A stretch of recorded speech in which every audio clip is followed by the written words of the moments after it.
Bus ಸ್ಟ್ಯಾಂಡಲ್ಲಿ ಮಾತಾಡ್ತೀನಿ. ಪಾಪ ಪೊಲೀಸ್ನವರೇನೋ ನಮಗೆಲ್ಲ ಸಹಕಾರ ನೀಡಿದ್ರಿಂದ ಫೋನ್ ಮಾಡಿದರು. ಮನು, ನಿಮ್ಮ ಟೀಮ್ ಅವರೇ ನಿನ್ನ ಜೊತೆ ಬೆಳೆದಂಥವ್ರು ನನಗೆ ಫೋನ್ ಮಾಡಿ ಬಸ್ ಸ್ಟ್ಯಾಂಡ್ ಮೈಕ್ ಹೆಂಗೆ ತಗೊಂಡ ಅಂತ ಕಂಪ್ಲೇಂಟ್ ಮಾಡಿ ಅಂತ ಫೋನ್ ಮಾಡಿದ್ರು. ಮನು, ಪಾಪ ನೀನು ಅಂಥವನ್ನೆಲ್ಲ ಮಾತಾಡಿದ್ದೆ ನಿಮ್ಮ ಸಿನಿಮಾಕ್ಕೆ ಅಂತ ಅವ್ರು ಅಲ್ಲೊಂದು ಕಂಪ್ಲೇಂಟ್ ಆಯಿತು. ಇಲ್ಲ ಆಯಿತು. ಇನ್ನೊಂದು ದಿವಸ ಕರೆಸಿ ಶರ್ಟಲ್ಲಿ ಅವ್ರದ್ದು ಹೊಡೆದ್ರು. ನಾನು ಅದನ್ನು ಎಲ್ಲೂ ಹೇಳಿ ಅವರೇ ಹೊಡೆದ್ಬಿಟ್ಟು ಅವರೇ ಪೊಲೀಸರಿಗೆ ಫೋನ್ ಮಾಡಿದ್ರು. ನಾನು ನಮಗೆ ಜೈಲ್ ಮುಖ ನೋಡಿದವನಲ್ಲ, ಪೊಲೀಸ್ ಸ್ಟೇಷನ್ ಮುಖ ನೋಡಿದವನಲ್ಲ. ಯಾಕಂದ್ರೆ ನಮ್ಮ ತಾಯಿ ನಮ್ಮ ಅಜ್ಜಿ ಇವತ್ತು ನಾವು ಊರಲ್ಲಿದ್ದಾರೆ, ಫಸ್ಟ್ ಹೋಗಿ ಮೀಟ್ ಮಾಡ್ಬೇಕು, ಏನೋ ಫುಲ್ಲು ಸೈಡ್ ಗದ್ದೆನೋ ಊದ್ಕೊಂಡಿದ್ದೆ ಹತ್ತು ಅಂತ ಫೋನ್ ಮಾಡಿದರು. ನಾನು ಮೊದಲು ಅವ್ರನ್ನ ಮೀಟ್ ಮಾಡಿ ಒಂದು ಪಾಪ ಅವ್ರ ಆಶೀರ್ವಾದ ತಗೋಬೇಕು ಮೊದಲು. ಅದಾದಮೇಲೆ ಏನೇನು ಹೀರೋಗಳಿದ್ದಾರೆ ಅವ್ರದ್ದೆಲ್ಲ ಹೋಗಿ ಮಾತಾಡಿಸಿ ಮಾತಾಡೋದು. ಶಿವಣ್ಣವ್ರನ್ನ ಭೇಟಿ ಆಗ್ತೀರಾ? ಭೇಟಿ ಆಗಲೇಬೇಕು ಸರ್. ಇಲ್ಲ ಅಂದರೆ ಏನಾಗ್ಬಿಡುತ್ತೆ, ಈಗ ಎಲ್ಲನೂ ಮಾತಾಡ್ತೀವಿ. ಈಗ ಚಿಕ್ಕವರು ದೊಡ್ಡವರು ಅಂತ ಬರೋಲ್ಲ, ನಾವೆಲ್ಲನೂ ಮಾತಾಡ್ತೀವಲ್ವ. ಪ್ರತಿ ಸಲಿನೂ ದೊಡ್ಡವ್ರ ಬಗ್ಗೆ ಇವ್ರ ಬಗ್ಗೆ ಮಧ್ಯೆ ಬರುತ್ತೆ. ದುಡ್ಡಿದ್ದರೆ ಇದು ನಂದಲ್ಲ ಆಡಿಯೋ ಅಂದರೆ ನಂಬ್ಬಿಡ್ತೀರಾ? ನಂಬ್ತೀವಿ. ಅದು ಚೆನ್ನಾಗಿರೋ ಸ್ಟ್ರೈಟಾಗಿರೋ ಆಡಿಯೋನೇ ನಂದಲ್ಲ ಅಂತ ಅಂದಾಗಲೂ ಕೆಲವರೆಲ್ಲ ನಂಬಿಸಿದ್ದಾರೆ. ಇದು ನಾನು ಕೇಳಿದೆ ಆಡಿಯೋ, ಇದು ಮಧ್ಯ ನಕ್ಷತ್ರ ಮಧ್ಯ ಕವರ್ ಸೌಂಡ್ ಎಲ್ಲ ಬಂದಿದೆ. ಯಾವುದೇ ಕಾರಣಕ್ಕೂ ಇದು ನಂದಲ್ಲ ಆಡಿಯೋ. ಇದು ಏನು ಮಾಡಿದ್ದಾರೆ ಏನು ಕತೆ ಅಂತ ಪ್ರತಿಯೊಂದು ಸತ್ಯ ಒಂದು ಟೈಮಲ್ಲಿ ಎತ್ತಿಡ್ತೀನಿ. ಈ ಟೈಮಲ್ಲಿ ಬೇಡ. ಯಾಕೆಂದ್ರೆ ನಾನೊಂದು ಕೊಚ್ಚೆ ಕಲ್ಲು ಹಾಕೋದು, ಅವರೊಂದು ಆರಿಸೋದು, ನನ್ನ ಮೇಲೆ ಆರೋದು ಮತ್ತೆ ಬೇಡ. ಕ್ಲೀನ್ ಮಾಡ್ಕೊಂಡು ಹೋಗೋಣ ಸರ್. ಒಂದು ಬುದ್ಧಿ ಕಲಿಸಿದ್ದಾರೆ, ಇನ್ಮೇಲೆ ಒಂದು ಒಳ್ಳೆ ಬುದ್ಧಿ ಕಲ್ತ್ಕೊಂಡು ಹೋಗೋಣ. ಯಾರ ಜೊತೆ ಇರಬೇಕು, ಯಾರ ಜೊತೆ ಇರಬಾರ್ದು, ಅದನ್ನು ಫಸ್ಟ್ ತಿಳ್ಕೊಂಡು ಹೋಗೋಣ ಅಂತ ಆಸೆ ಸರ್. ಬಳಿಕೆ ಒಂದು 4 ದಿವಸ ಚೆನ್ನಾಗಿದೆ ಅಷ್ಟೆ. ಫುಡ್ ಪಾಯ್ಸನ್ ಆಗಿ ಸುಮಾರು ಪ್ರಾಬ್ಲಮ್ ಆಯಿತು. ನಿನ್ನೆಯಿಂದ ಸ್ವಲ್ಪ ಹುಷಾರಾಗಿದೆ. ಸಿನಿಮಾ ಕಟೌಟು ನೋಡಿಲ್ಲ, ಯಾವುದೂ ನೋಡಿಲ್ಲ. ಸಾಕಿ ಬೆಳೆಸಿದಂಥ ಮಗುನ ಒಂದು ಕಾರಲ್ಲಿ ಆಕ್ಸಿಡೆಂಟ್ ಆಯಿತು. ಹಿಂಗೆ ಎದ್ದೇಳೋಣ ಅನ್ಕೋತೀವಿ, ಅಷ್ಟೊಂದು ಲಾರಿ ತಂದು ಅರ್ದು ಸಮಾಧಾನ ಮಾಡಿ ಫಿನಿಷ್ ಮಾಡೋಕ್ಕವ್ರೆ. ಈಗ ನಾವೇನು ಹೇಳೋಕ್ಕಾಗಲ್ಲ, ಗೊತ್ತಿಲ್ಲ. ಈಗ ದೊಡ್ಡವ್ರು ಮೀಟ್ ಮಾಡಿ ಅವ್ರ ಆಶೀರ್ವಾದ ತಗೋಬೇಕು. ಏನಾಗಿದೆ ಏನು ಕತೆ ಅದನ್ನು ನನಗೂ ಗೊತ್ತಿಲ್ಲ, ಹೊರಗಡೆ ಏನಾಗಿದೆ ಅಂತ. ಫಸ್ಟಿಗೆ ಹೋಗ್ಬೇಕು ಸರ್. ಈಗ ಸಿನಿಮಾ ರಿಲೀಸ್ ಹಿಂದಿನ ದಿನವೇ ನಿಮಗೆ ಈ ರೀತಿ ಒಂದು ಘಟನೆ ಎದುರಾಯಿತು, ರೇಪ್ ಅತ್ಯಾಚಾರ ಅನ್ನೋದು ನಿಮ್ಮ ಆಪ್ತರೆ ನಿಮ್ಮ ಜೊತೆಗಿದ್ದಂಥವ್ರೆ ಮಾಡಿದಾಗ ಏನು ಅದನ್ನು ಫೇಸ್ ಮಾಡಿದ್ದು ಸನ್ನಿವೇಶ ಆಗಿದೆ? ಸ್ಪೇಸ್ ಏನಿಲ್ಲ ಸರ್. ಈಗ ಅವರು ಏನು ಕಂಪ್ಲೇಂಟ್ ಕೊಟ್ಟಿದ್ದಾರೆ, ನಾವು ಏನೇನು ಮಾತಾಡಿದ್ದೀವಿ, ಅದು ಕಾನೂನು ಏನಿದೆ ಅದು ನಡೀತಾ ಇದೆ. ಅದಕ್ಕೆ ಏನಿದೆ ಕಾನೂನು ಅದು ತಲೆ ಬಾಗ್ತೀವಿ. ದೇವರು ನಾನು ಒಬ್ಬಿದ್ದಾನೆ ಮಾತಾಡೋಣ. ಇದೆಲ್ಲ ವಿಚಾರ ಒಂದು ಕಡೆ ಆದರೆ ಈ ಶಿವಣ್ಣ, ದರ್ಶನ್, ಧ್ರುವ ಅವ್ರ ಬಗ್ಗೆ ಮಾತಾಡೋದು ಆಡಿಯೋ ಎಲ್ಲೋ ನಿಮ್ಮ ಇಡೀ ಕರಿಯರ್ಗೆ ಕಲ್ಲಾಗ್ತದೆ ಅದು ಸರ್. ನನಗೆ ವಾಸ್ತವ ಜನಕ್ಕೆ ಗೊತ್ತಾಗ್ತಿದೆ. ಈಗ ಪ್ಲ್ಯಾನಡ್ ಅನ್ನೋದು ನಾವು ದಡ್ರಲ್ಲ, ಎಲ್ಲರಿಗೂ ಜನಕ್ಕೆ ಗೊತ್ತಾಗ್ತಿದೆ. ಪ್ಲ್ಯಾನ್ ಈಗ ಒಂದು ರೇಪ್ ಅಂತ ಕೊಟ್ಟಾಗ ಅದಕ್ಕೆ ಜನಕ್ಕೆ ರಿಯಾಕ್ಟ್ ಮಾಡಿದಾಗ ಅದು ಎಲ್ಲಿ ಪಾಸಿಟಿವ್ ಆಗುತ್ತೋ, ಜನ ಬೇಕಾಗೇ ಬಂದವರು ಅಂತ ಜನ ಥಿಯೇಟ್ರಿಗೆ ಹೋಗಿ ಸ್ಟಾರ್ಟ್ ಆಗ್ತದೋ, ಅದಕ್ಕೆ ಆಡಿಯೋ ಇನ್ನೊಂದು ಅದ್ರ ಮೇಲೆ ಇನ್ನೂ ಬಿಗಿಯಾಗಿ ಒಂದು ಸ್ಟಿಕ್ ಆನ್ ಮಾಡ್ತಾರೆ. ಅಂದರೆ ನಿಲ್ಲಿಸ್ಬೇಕು, ಇದನ್ನು ಏನಾರು ಒಂದು ಮಾಡಬೇಕು ಅಂತ ಪ್ಲ್ಯಾನೆಡ್ ಅನ್ನೋದು ಗೊತ್ತಾಗ್ತಿದೆ. ಅದ್ರ ಬಗ್ಗೆ ನಾವೇನು ಹೇಳೋಂಗಿಲ್ಲ. ಮತ್ತು ಶಿವಣ್ಣವ್ರ ಬಗ್ಗೆ ನಾವು ಆ ಥರ ಹೇಳೋಂಗೆ ಇಲ್ಲ. ನಾವು ನಮ್ಮ ಇಂಡಸ್ಟ್ರಿಗೆ ಆಲದ ಮರ ಅವ್ರ ಬಗ್ಗೆ ನಾವು, ಯಾಕಂದ್ರೆ ಅಣ್ಣವ್ರು ನಮ್ಮಲ್ಲೂ ಫೋಟೋ ಇದೆ. ಶ್ರೀಕಂಠ ಮೂವಿಲಿ ಅವ್ರ ಜೊತೆ ಜೂನಿಯರ್ ಆರ್ಟಿಸ್ಟಾಗಿ ಕೆಲಸ ಮಾಡಿದ್ದೀನಿ, ಅವ್ರ ಫೋಟೋ ನಮ್ಮಲ್ಲೂ ಇದೆ. ಆಮೇಲೆ ಅವ್ರ ಬರ್ತ್ಡೇ ದಿವಸ ಇವತ್ತು ಚಂದ್ರಪಟ್ಟಣಕ್ಕೆ ಹೋಗಿ ಅಮ್ಮ ಆಶ್ರಮ ನಾಗಣ್ಣ ಅಂತ ಇದ್ದಾರೆ, ಅವ್ರ ಬರ್ತ್ಡೇ ದಿವಸ ಏನು ಮಾಡ್ತೀವಿ ನಾವು ಅಂತ ಸುಮ್ಮನೆ ನಾವು ಮೂರ್ತಿ ಸರ್ ಅಂತ ನಾವಿದ್ದೀವಿ, ನಾವು ಮಾಡ್ತೀವಿ.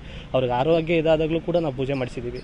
ಇನ್ನು ನಾವು ಡಿವೋರ್ಸ್ ಬಗ್ಗೆ ನಾವು ಮಾತಾಡೋಕ್ಕಾಗಲ್ಲ ಸರ್. ಯಾಕೆಂದ್ರೆ ಅವ್ರನ್ನ ನಿಮಗೆ ಗೊತ್ತು, ಅವ್ರ ಕೆಣಕ್ತವ್ರು ಯಾರು ಇದು ಮಾಡಿಲ್ಲ. ಅಷ್ಟಾಗಿ ನನಗೆ ಗೊತ್ತಿರೋ ಪ್ರಕಾರ ಇಲ್ಲಿರೋ ಜೈಲಲ್ಲೂ ಅಷ್ಟೇ ಸರ್. ಇದೆಲ್ಲ ಪ್ಲ್ಯಾನ್ಡು ಸರ್, ನೀವು ತಲೆ ಕೆಡಿಸ್ಬಿಡಿ, ನಾವು ಸಪೋರ್ಟ್ ಮಾಡ್ತೀವಿ ಸರ್, ತಲೆ ಕೆಡಿಸ್ಬಿಡಿ. ಎಲ್ಲರೂ ಒಳಗಡೆ ಜೈಲಲ್ಲೂ ಸುಮಾರು ಜನ ಫ್ಯಾನ್ಸ್, ಎಲ್ಲರ ಫ್ಯಾನ್ಸು ಇದ್ದರು, ಸುಮಾರು ಹೇಳಿದರು. ಬಟ್ ಒಂದು ಕಡೆ ಬೇಜಾರು ಅಂದರೆ ಇದಕ್ಕೆಲ್ಲ ನಾನು ಕ್ಲಾರಿಟಿ ಕೊಡ್ತೀನಿ. ಸಿನಿಮಾ 3 ವರ್ಷ ತುಂಬ ಸ್ಟ್ರಗಲ್ ಮಾಡಿರೋಂಥ ಸಿನಿಮಾ. 3 ವರ್ಷ ಅನ್ನ ನೀರು ಡಯಟ್ಗಳೆಲ್ಲ ಮಾಡಿ, ಊರೆಲ್ಲ ಕೆಲಸಗಳೆಲ್ಲ ಬಿಟ್ಟು ಎಲ್ಲ ಮಾಡಿ ತೂಗಿ ಇದಕ್ಕೊಂದು 2 ಜನ 3 ಜನ ಡೈರೆಕ್ಟ್ರು ಹೊಸಬ್ರಿಗೆ ನಾನು ಯಾಕೆ ಹೀರೋಗಿ ಮಾಡಬೇಕು ಅಂತ 2 ಜನ ಚೇಂಜ್ ಆಗ್ತಾರೆ. ಇನ್ನೊಬ್ಬರು ಬರ್ತಾರೆ, ಅವರು ಸರಿಯಾಗಿ ಇವನಿಗೆ ಏನು ಮಾಡೋದು ಅಂತ ಕಥೆನೇ ಬಿಟ್ಕೊಡ್ತಿರಲಿಲ್ಲ. ಅವರು ಒಂಥರ ಮುಚ್ಚಿ ಮರೆಯಲ್ಲಿ ಒಂದು ಕೆಲಸ ಮಾಡಿದರು, ಅವರು ಚೇಂಜ್ ಆಯ್ತಾರೆ. ಕೊನೆಗೆ ರಾಮನಾರಾಯಣ ಸರ್ ಬಂದು ಒಂದು ಹೊಸ ಪ್ರತಿಭೆ ಹುಟ್ಟಾಕಬೇಕು ಅಂತ ಅವರು, ನಮ್ಮ ಯೋಗರಾಜ್ ಭಟ್ರು ಸರ್, ಈ ಸಿನಿಮಕ್ಕೆ ಒಂದೊಂದಲ್ಲ ಸರ್ ಪ್ರಾಬ್ಲಮ್ ಆಗಿರೋದು, ಆಗಿದೆ ಬರ್ತಾ ಆಗ್ತಾನೇ ಇದೆ. ಒಂದು ಮಧ್ಯ ಏನೋ ಒಂದು ಆಗ್ತಿದೆ, ಮಧ್ಯೆ ಇದು ಯಾವುದೋ ಒಂದು ಇನ್ಸಿಡೆನ್ಸ್ ನಡೆಯುತ್ತೆ, ಸಿನಿಮಾನೇ ರಿಲೀಸ್ ಮಾಡಲ್ಲ ಅಂತಾರೆ. ಕೊನೆಗೆಲ್ಲ ಮುಗಿಯುತ್ತೆ. ಆದರೆ ಒಂದು ಕರೆ ಬಂದಿದ್ದಕ್ಕೆ ನನಗೆ ಇನ್ನೂ ಅದು ತಡ್ಕೊಳಕ್ಕಾಗ್ತಿಲ್ಲ. ಭಾವಪೂರ್ವ ಶ್ರದ್ಧಾಂಜಲಿ ರೆಡಿ ಮಾಡ್ಕೋ ಫೋಟೋ ಇಡೀ ಕರ್ನಾಟಕ ನೀನು ನೋಡಿಯೋಕ್ಕೆ ರೆಡಿ ಆಗವ್ರೆ ಅಂತ ಅಂದರು. ಯಾಕೆ ಏನಾಯಿತು ಅಂತ ನಮಗೇನು ಬೇಕು ಅದೆಲ್ಲ ರೆಡಿ ಮಾಡ್ಕೊಂಡಿದ್ದೀವಿ, ಅದು ಹೆಂಗೆ ಬದುಕ್ತೀವಿ ಬದುಕು ಅಂದರು.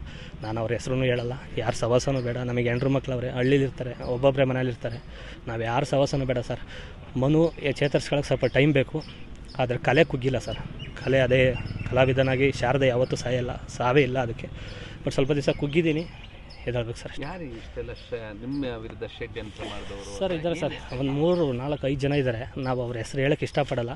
ನಾವು ಒಂದು ಸತಿ ತುಣಿದ ಮೇಲೆ ಮತ್ತು ಅದನ್ನು ಕ್ಲೀನ್ ಮಾಡ್ಕೊಳಕ್ಕೆ ಹೋಗ್ಬೇಕು ಹೊರತು ಮತ್ತು ನಾವು ಅವ್ರ ಹೆಸರು ಹೇಳೋದು ಮತ್ತು ಅವ್ರು ರಿಯಾಕ್ಟ್ ಮಾಡೋದು ಮತ್ತಿನ್ನೇನೋ ಒಂದು ಬೇರೆ ಆಡಿಯೋ ಬಿಡೋದು, ನಾವೇನೋ ಒಂದು ಮಾಡೋದು, ಅದು ಮಾಡಬಾರ್ದು. ಮತ್ತು ನಾನು ಇನ್ನು ಮುಂದಕ್ಕೆ ನನಗೆ ಒಂದು ಅನಿಸಿದ್ದು, ಇಷ್ಟು ದಿವಸ ಏನೋ ಸ್ವಲ್ಪ ಹುಡುಗಾಟದಲ್ಲಿ ಚೈಲ್ಡ್ ಥರ ಏನೋ ಆಡ್ಕೊಂಡಿದ್ದೆ ಅಂತ ನನಗೆ ಅನ್ನಿಸ್ತು. ಈಗ ಒಂದು ಒಳ್ಳೆ ಬುದ್ಧಿ ಕಲಿಸಿದ್ದಾರೆ, ಜೈಲೊಂದು ಒಳ್ಳೆ ಪಾಠ ಕಲಿಸಿದೆ.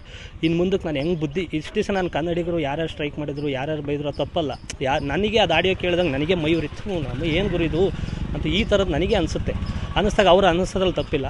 ನನಗೆ ಯಾರ್ಯಾರು ಬೈದವ್ರೆ, ಏನೇನು ಅಂದಿದ್ದಾರೆ, ಎಲ್ಲರೂ ಕನ್ನಡಿಗರೇ ಅಂದವ್ರೆ, ಬೇರೆ ಭಾಷೆಯವರೇನು ಅಂದಿಲ್ಲ. ನನಗೆ ಎಲ್ಲ ತಂದೆ ತಾಯಿಗಳು ನನಗೆ ಬುದ್ಧಿ ಕಲೀಲಿ ಅಂತ ಬೈದವ್ರೆ ಹೊರತು ನನ್ನೇನು ಹೊಡೆದಾಕ್ಬೇಕು ಸಾಯಿಸ್ಬೇಕು ಅಂತ ಯಾರೂ ಅಂದಿಲ್ಲ.